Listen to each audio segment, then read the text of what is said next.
Good morning, students. Today we are going to continue the balance portion of metabolism of biomolecules. And in the last class, we have finished three pathways of metabolism of carbohydrate metabolism.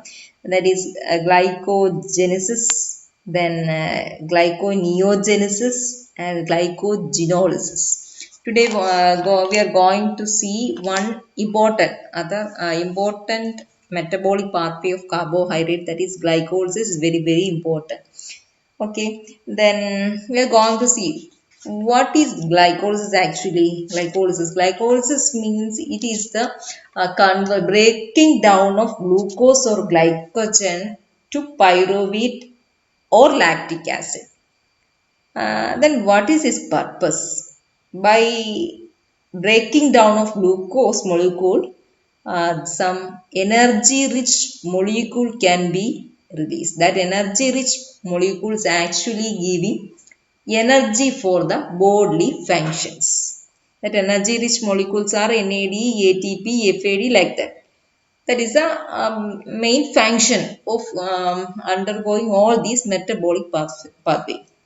So, first we see that glucose is the main candidate. From the glucose itself, mainly we are obtaining almost all energy. That energy means in the form of ATP. ATP, as you know, is the energy currency of the cell. So, in this glycolysis cycle, we are going to see how a glucose molecule is breaking down and how that energy rich molecules are liberating or releasing, and how many energy rich molecules are obtained after finishing one glycolytic pathway. Okay, then one peculiarity for this glycolysis, because it occurs in the absence of oxygen, so it is also called anaerobic pathway. We can start that pathway. First, it starts from glucose. Starts from glucose. So, glucose, as I told you in the last class, for taking inside the cell and to keep inside, it need to convert into glucose 6-phosphate form. Okay, that means to this glucose we need to add one molecule of phosphate. For adding phosphate, we need kinase enzyme. So, here the enzyme is hexokinase. And also, in some cases, glucokinase also helps in this step. Anyway, phosphate group is adding. Then, from where that phosphate group is taking? That phosphate group is taken from one ATP. That means one ATP is utilized in this step, used up in this step, and as a result one ATP is converted to ADP. Clear? Okay. Then we need to isomerize the glucose 6-phosphate into fructose 6-phosphate. Then it is its isomerase form. So we need such type of enzyme here, that is phosphoglucose isomerase. Phosphoglucose isomerase enzyme is catalyzing this step and convert this glucose 6-phosphate to fructose 6-phosphate. Clear? Okay, then we got fructose 6-phosphate. Next step, we need to add one more phosphate group to this fructose 6-phosphate. In that way, we obtain fructose 1,6-bisphosphate. That means we need to add one more phosphate group. Again, a kinase is required here. So, here the kinase is phosphofructokinase. Its name is coming like that. Phosphofructokinase. Again, one more phosphate group is required. It is again taken from another molecule of ATP. So, another molecule of ATP is used up. So, as a total 2 ATP molecules are used up to here. Okay. Then, by this way, what is formed here? Fructose 1,6-bisphosphate is formed. Next, this fructose 1,6-phosphate is into two compounds, two 3-carbon compounds. That breaking is done by the enzyme aldolase. Aldolase, which is that enzyme aldolase. Aldolase cleave fructose 1,6 bisphosphate to two 3-carbon compounds like dihydroxyacetone phosphate and glyceraldehyde 3-phosphate. Okay. Then these two forms are interchangeable. It can be easily converted to this form. Okay, that conversion is done by another enzyme called triose phosphate isomerase. Again, isomerization reaction. Arrangement wise difference change is happening, so that change is bring about by this enzyme triose phosphate isomerase. So in that way, from here onwards we could get two molecules of this substrate, because one is directly formed from the breakdown of fructose 1,6 bisphosphate and the other molecule obtained by the interchange isomerization of dihydroxyacetone phosphate to glyceraldehyde 3-phosphate. So here how many molecules? Two molecules are present. So to this glyceraldehyde 3-phosphate we need to give one oxidation reaction and a phosphorylation reaction. Oxidation means removal of hydrogen. So that enzyme's name also contains that part, dehydrogenase, removal of hydrogen. And also that step need to phosphorylate. So we need to take one phosphate from some other source. Here in this step, that phosphate is provided by orthophosphate. Is an additional agent that is used up in this step.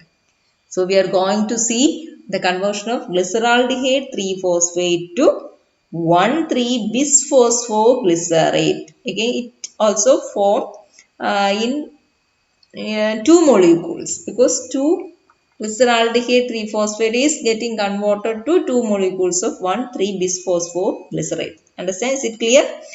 So here two reactions are happening, oxidation and phosphorylation. Oxidation means removal of hydrogen. So as hydrogen is removed from this substrate, that hydrogen is going to where? It is given to a NAD. NAD, it is now in oxidized condition.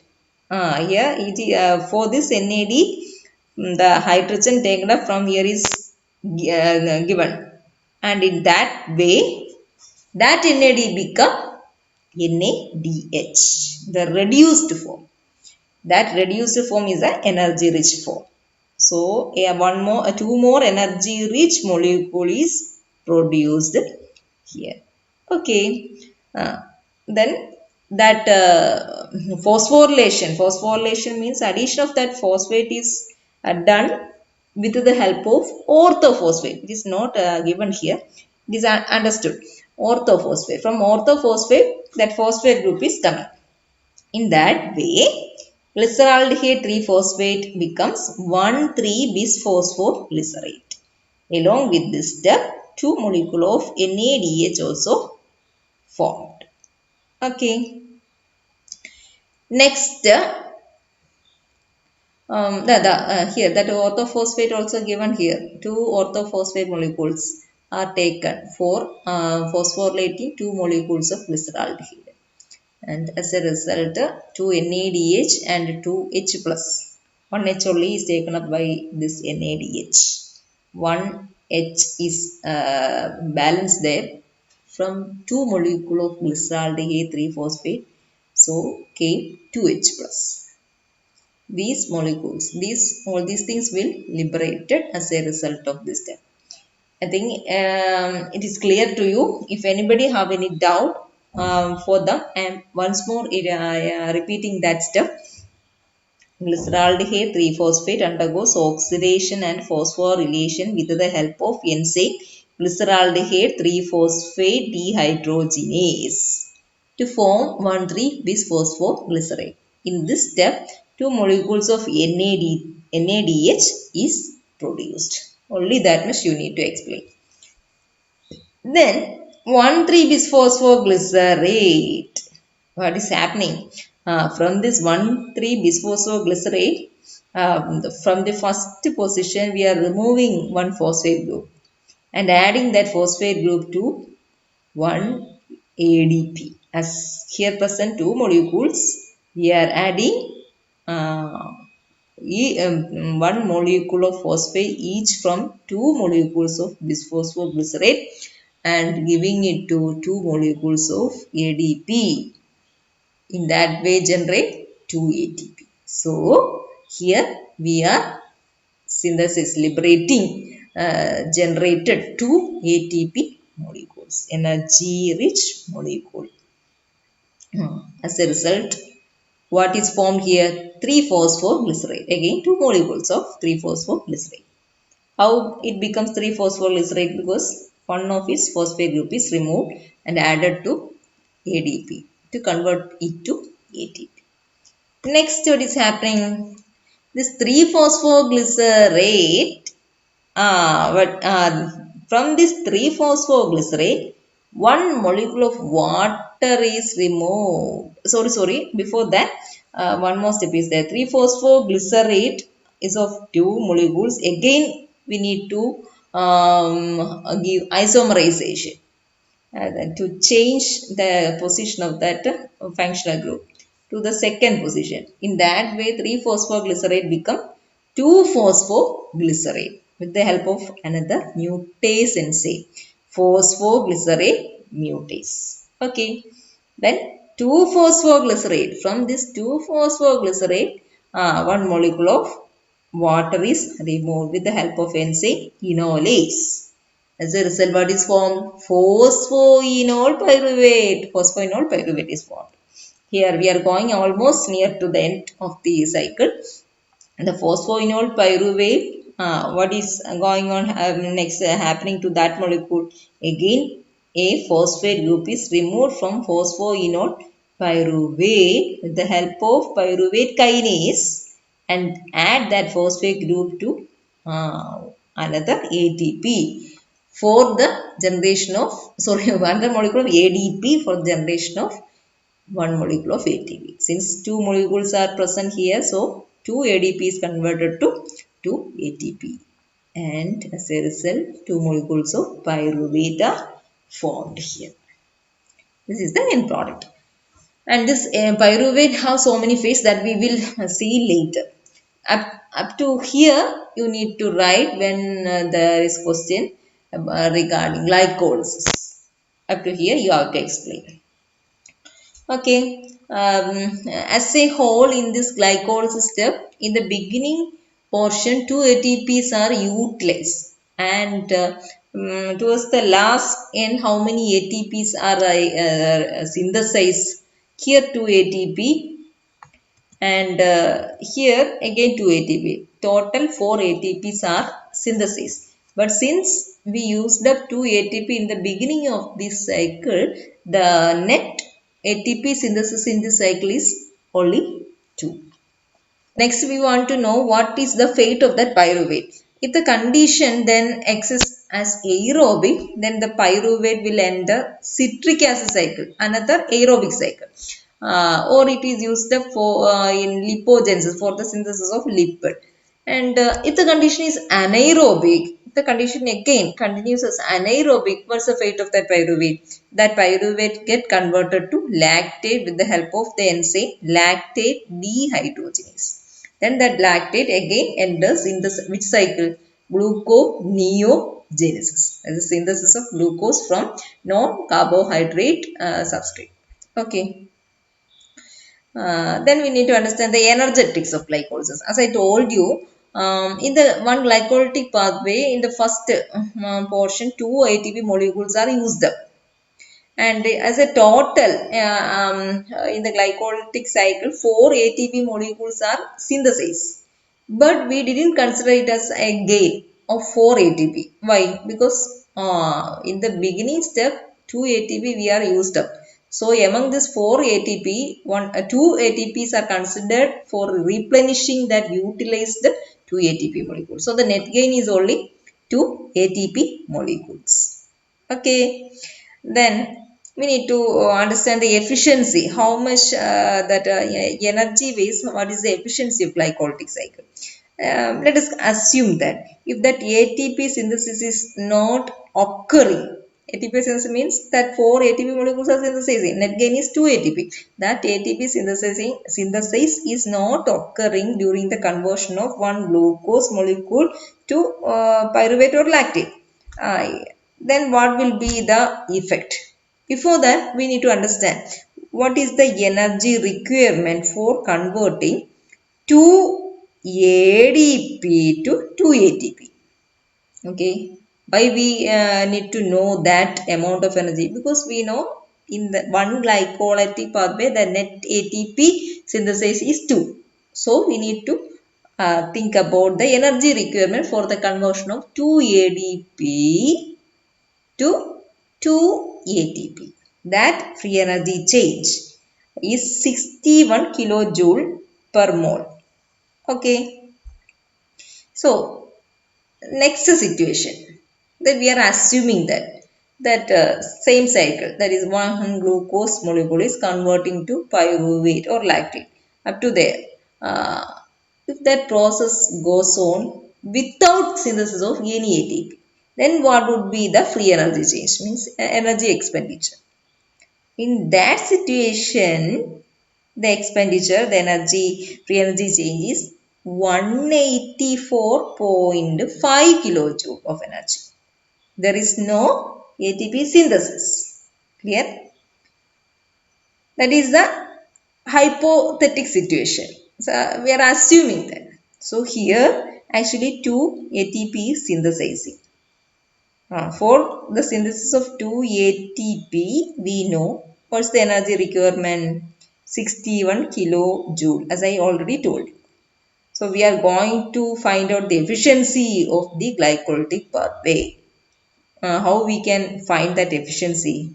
We need to divide that 61 by 184.5. That is the efficiency if there is no ATP synthesis occurs in the process. In that situation, what's the energy requirement? That value is 184.5 into 100. We obtain 33 percentage. That means 33 percentage of energy is utilized.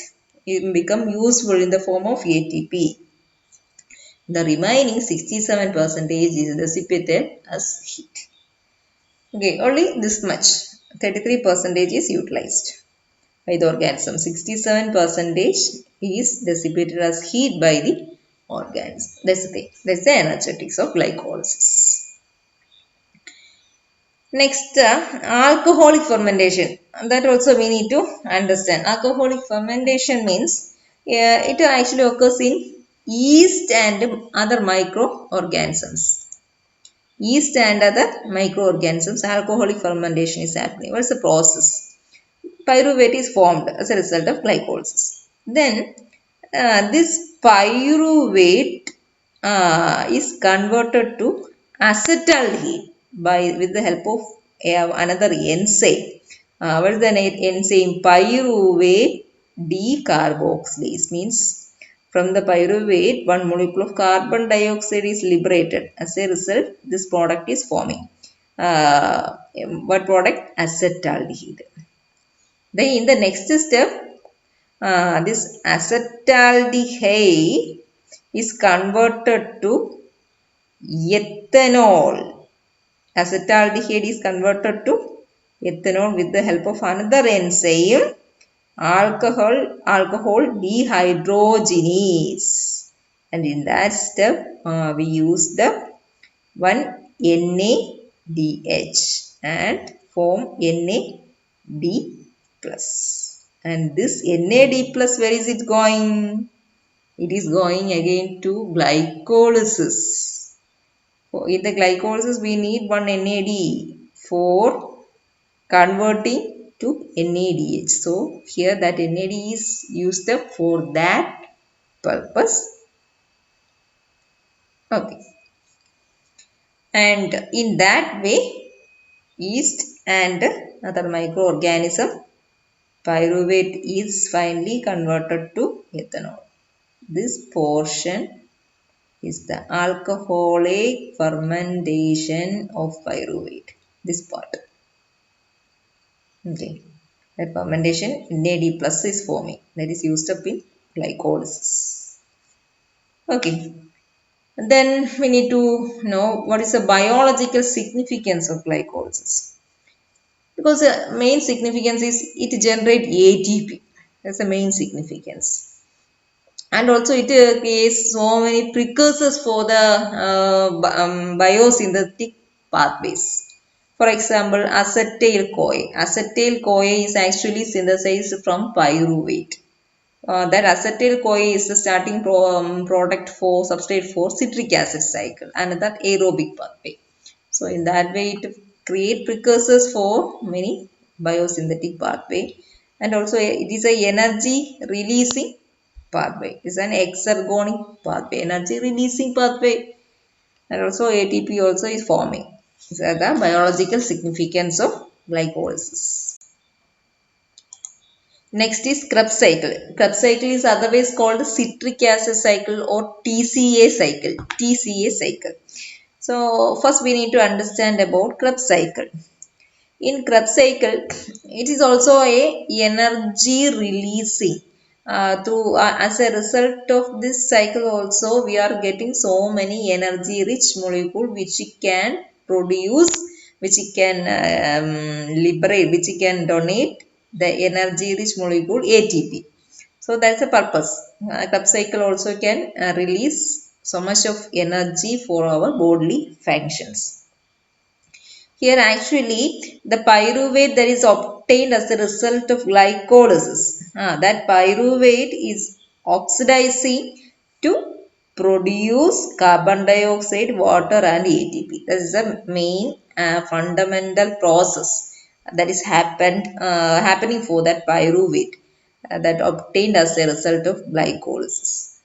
As a result of the these whole changes that is happening to pyruvate, so many energy rich molecules are synthesizing in this pathway.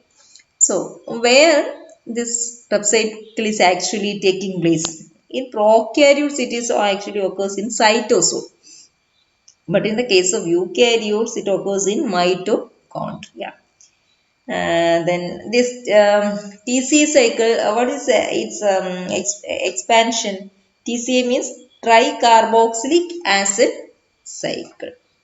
Then in the beginning of the chapter itself, I have told that Krebs cycle or TCA cycle is an amphibolic because the pathway is a combination of anabolic and catabolic process. Why we can call this pathway as an amphibolic pathway? Because in this pathway, so many nutrients undergoes catabolism. That means its breakdown is happening. So in that way, it is a catabolic pathway. At the same time, some metabolic intermediates are forming in this cycle. That intermediates are actually the starting point of so many biosynthetic pathway. In that way, it is an anabolic. So by considering these two properties, we can consider the TCA cycle or Krebs cycle as an amphibolic because it involves both catabolytic and anabolic pathways. Okay. Then in the Krebs cycle, three important events occurs. Three important reactions. One is oxidation of the pyruvate, and next is oxidation of acetyl-CoA, and the last is a formation of NADH and FADH2. These are the important events that occurs during the Krebs cycle that we will understand as we proceed to that cycle. Then a link reaction, a connecting link reaction also exists. We need to understand about that. That link reaction means actually uh, we need to actually that pyruvate obtained as a result of glycolysis is present in the cytosol. We need to transport it to the mitochondria because inside the mitochondria in eukaryotes this Krebs cycle or a TCA cycle is taking place. We need to transport it and to convert means we need to actually decarboxylate it to acetyl CoA. That is the link reaction because acetyl CoA is a starting substrate for TCA cycle. So this reaction is called a link reaction. How this reaction is occurring? Pyruvate enters into the mitochondrial matrix from the cytoplasm by active transport. Means that using energy expenditure it reaches the mitochondria. Here it is decarboxylated means one molecule of carbon dioxide is lost and also dehydrogenated means one molecule of hydrogen is lost. That one molecule of hydrogen is giving to NAD plus and in that way one NADH is forming here. It gain 2 electrons. In that way, in this step, one energy-rich molecule called NADH is forming and the acetyl CoA also synthesis. This is the link reaction. Okay, the enzyme catalyze this reaction is pyruvate dehydrogenase complex. It is a enzyme complex consists of 3 different enzymes. And in this step, what is the net gain? One molecule of carbon dioxide, then acetyl CoA, one molecule of NADH from one molecule of pyruvate. As we know, as a result of one glycolysis, actually how many pyruvates are actually synthesized? 2 molecules. For better understanding, to avoid all confusion, we are taking the case of one pyruvate only to explain the whole process. Okay. Uh, in some other cases, fatty acid also can donate the initial substrate acetyl CoA for the TCA cycle. How it occurs? In the mitochondria, that fatty acid get broken down to short fatty acid chain and a acetyl unit. Acetyl unit is actually a 2 carbon unit. 2 carbon unit mean one carbon is a methyl unit and the other one is a carbonyl group. Carbonyl means C double bond O.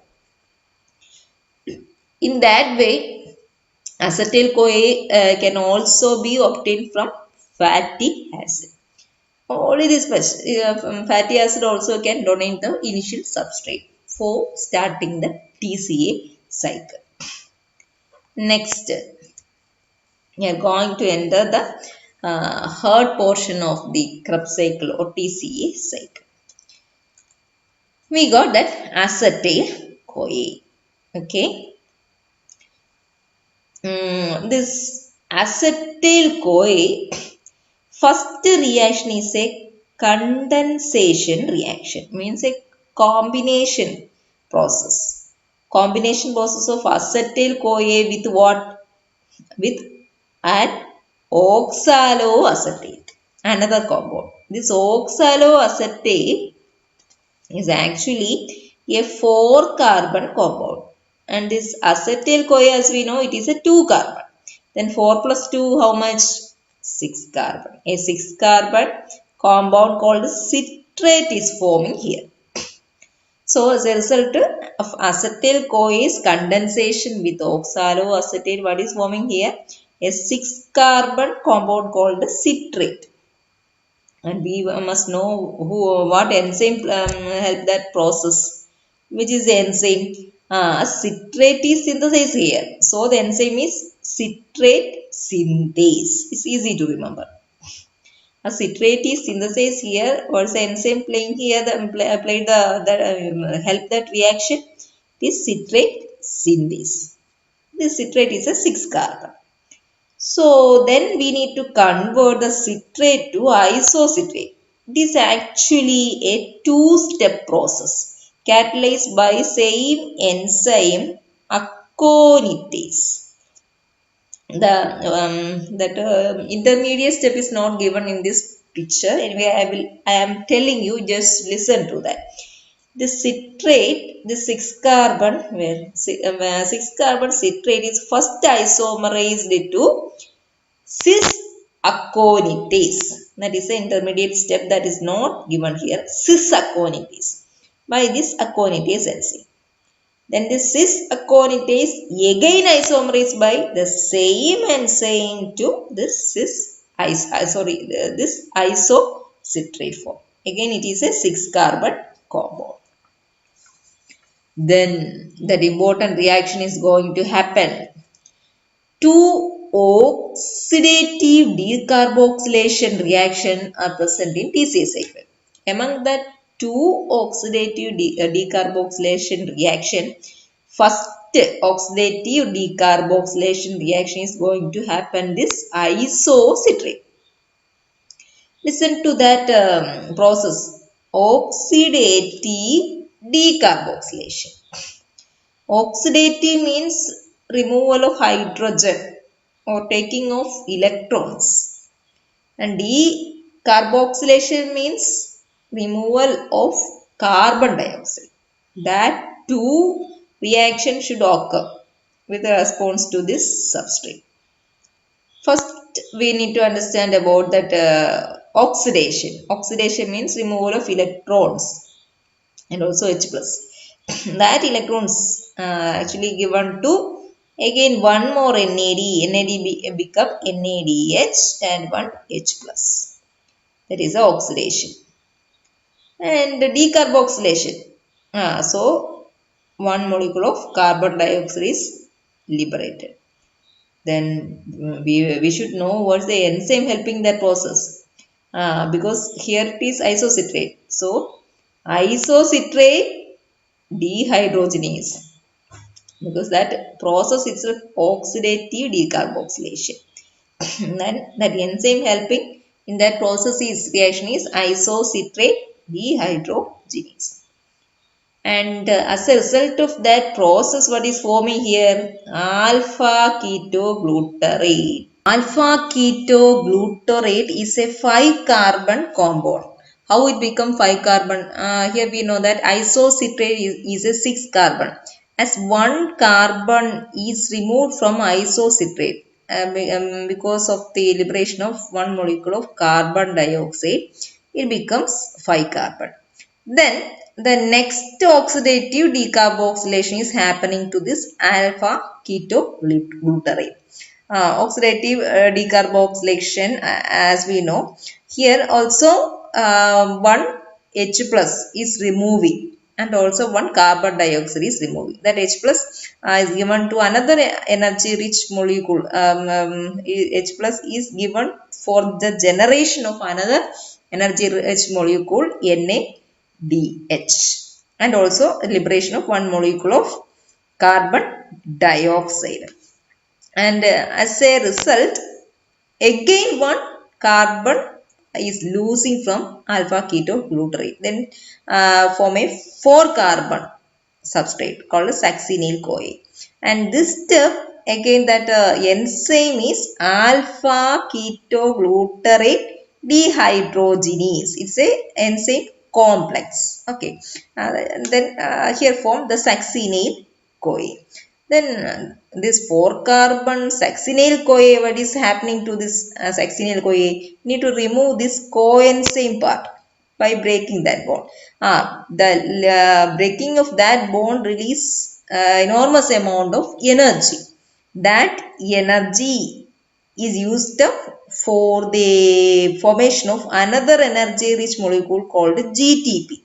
It is that GTP is actually forming. GTP means guanine triphosphate. That means 3 phosphate groups are there. That 3 phosphate groups are taken from one ADP and one orthophosphate. By that way, GTP molecule is forming in this step. Step means succinyl CoA is converted to succinate by the removal of this coenzyme part. The enzyme that helping this reaction is succinyl CoA synthetase. Then what is happening to the succinate? Succinate is again a 4-carbon compound. Succinate then is oxidized. Again there is a removal of electrons. That electrons are given to another energy rich molecule, that FAD and reduce it to FADH2. It is not given here anyway. Succinate undergoes oxidation. The enzyme that catalyzes that reaction is succinate dehydrogenase. In that way, fumarate is formed. Again, it is a 4-carbon compound. Then fumarate undergoes hydration, addition of one water molecule. With the help of which enzyme? Fumarase. Fumarase is the that two names are very similar. So in that way, we can memorize that. Fumarase enzyme.